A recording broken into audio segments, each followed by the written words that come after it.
आकाश को कोई सीमा में, असीमित संसार को, असीमित आकाश को कोई प्रभावित नहीं कर सकता। सूर्य को कोई प्रभावित कर सकता है? सूर्य को कोई कम नहीं कर सकता, सूर्य को कोई ज्यादा नहीं कर सकता, कोई सीमा में आबद्ध नहीं कर सकता सूर्य को। वायु को कोई नहीं रोक सकता, वायु के प्रभाव को कोई नहीं रोक सकता, वायु के स्वरूप को कोई, वायु के स्वरूप को उसके स्वरूप से विमुख नहीं कर सकता। वह शिवत्व है, उसे कोई विलग नहीं कर सकता, अलग नहीं कर सकता उसके प्रभाव से। हां, ये अलग बात है, तुम जल में जाओगे तो जल में एक जगह बन जाएगी, डुबकी लगाओगे, बाहर निकल के आओगे तो फिर जल में कोई खड्डा बन जाएगा क्या? कोई जगह बन जाएगी, फिर से जल जल हो जाएगा, वैसे ही जल हो जाएगा। जल तत्व भी शिव तत्व है, वह भी परिपूर्ण है, संपूर्ण है, संपूर्ण विश्व में वही रस भरा हुआ है, वह सबकी सब परिपूर्ण है। पूरे ब्रह्मांड में वही सत्य जो है परिपूर्ण रूप में, व्यापक रूप में व्याप्त है। वही क्रिया करता है तो ब्रह्मा बन जाता है, पालन करता है तो विष्णु बन जाता है, और वही शिव जब संहार करता है तो शंकर बन जाता है। देखो, वह ब्रह्म है, विष्णु ब्रह्म है, ब्रह्मा ब्रह्म है, शंकर ब्रह्म है। और जब तीनों मिल जाएं तो क्या हो जाते हैं? बोले परम ब्रह्म। शिव परम ब्रह्म है, क्योंकि उसमें ब्रह्मा भी है, उसमें विष्णु भी है, उसमें शंकर भी है। आप लोग आरती गाते हैं ना, ओम जय शिव ओमकार, क्या कहते हैं? किसकी आरती है? किसकी आरती है? शंकर जी की। ओम जय शिव ओमकार, ओमकार स्वरूप, उस पूर्ण ब्रह्म स्वरूप, उस परम ब्रह्म स्वरूप शिव की आरती है। ओम जय शिव ओमकार, ब्रह्मा विष्णु सदा शिव, अर्धंगी धारा, एकानन चतुरानन पंचानन राजे। तीनों आ गए ना? द्विभुज चार चतुर्भुज 10 भुज ते सोहे, तीनों रूप निरखता, यहां स्पष्ट कर दिया, तीनों रूप निरखता त्रिभुवन जन मोहे।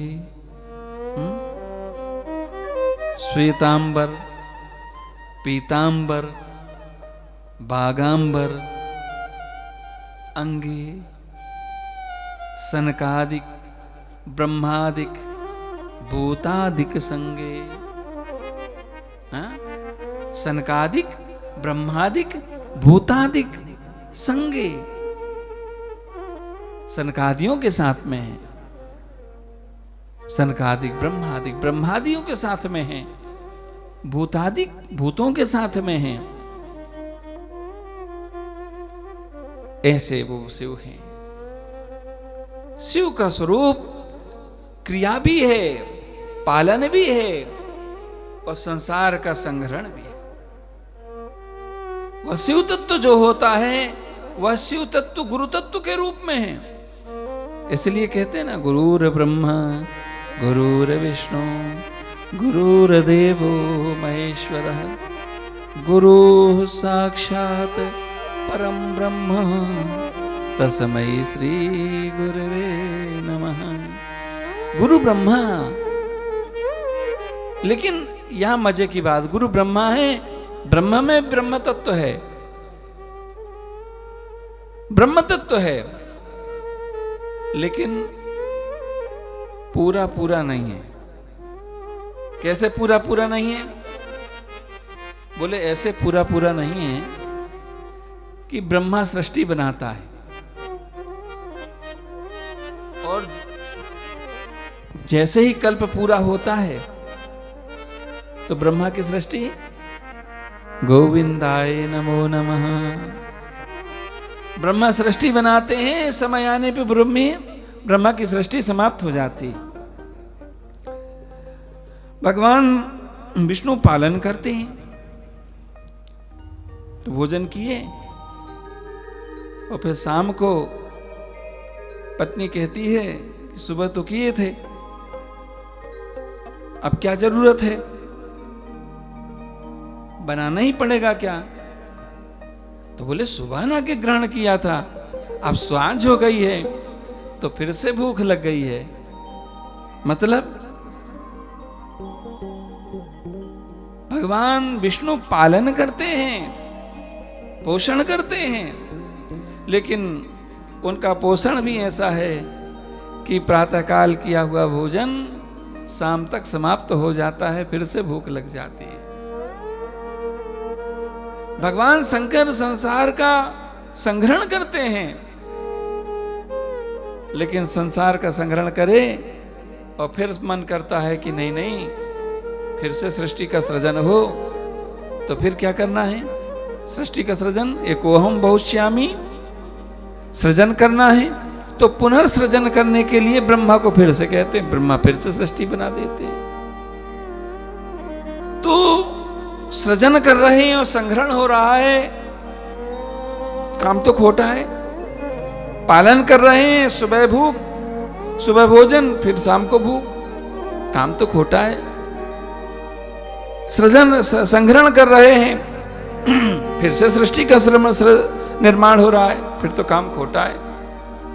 लेकिन सदगुरु क्या करता है? सदगुरु का स्वरूप समझने जैसा है।